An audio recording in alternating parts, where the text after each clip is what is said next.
Yo, hello everyone, and welcome back again with a brand new video. In today's tutorial, guys, I'm going to show you how you can integrate Facebook with Webflow. So it's going to be very easy and simple. And of course, in today's video, not only Facebook, but the Facebook Messenger. So let's see how we can do it. As you can see here, they already say that there is no offer or an official Webflow marketplace app for Facebook Messenger. So how can we connect the Webflow with Facebook Messenger? It's very simple. Go to your dashboard and we will need a third-party application. For our case, it's going to be called Zapier. So let's go here, search for Zapier, choose this one, click on install application, and therefore you will be taken to this page.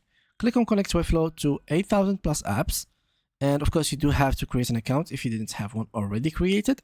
And now all you need to do is to simply set up your workflow or your workspace. So here the trigger is going to be our Webflow account, and then I'm going to add another step, which is going to be Facebook, and it's going to be normally Facebook Messenger.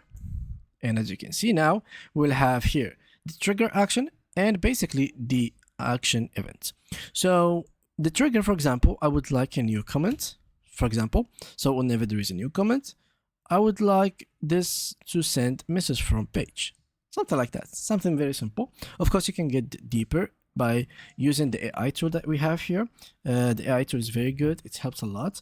Let me just show you how it works. For example, I want whenever there is a new comment on my Webflow page, a message sent in Facebook Messenger. And you tap on enter, and this should create the same thing that I have just created here manually. So make sure to connect your both accounts, and then once you have connected them, click on publish, and there you go. Now you have made your own integration by yourself. Thank you guys for watching, and see you guys in the next upcoming video.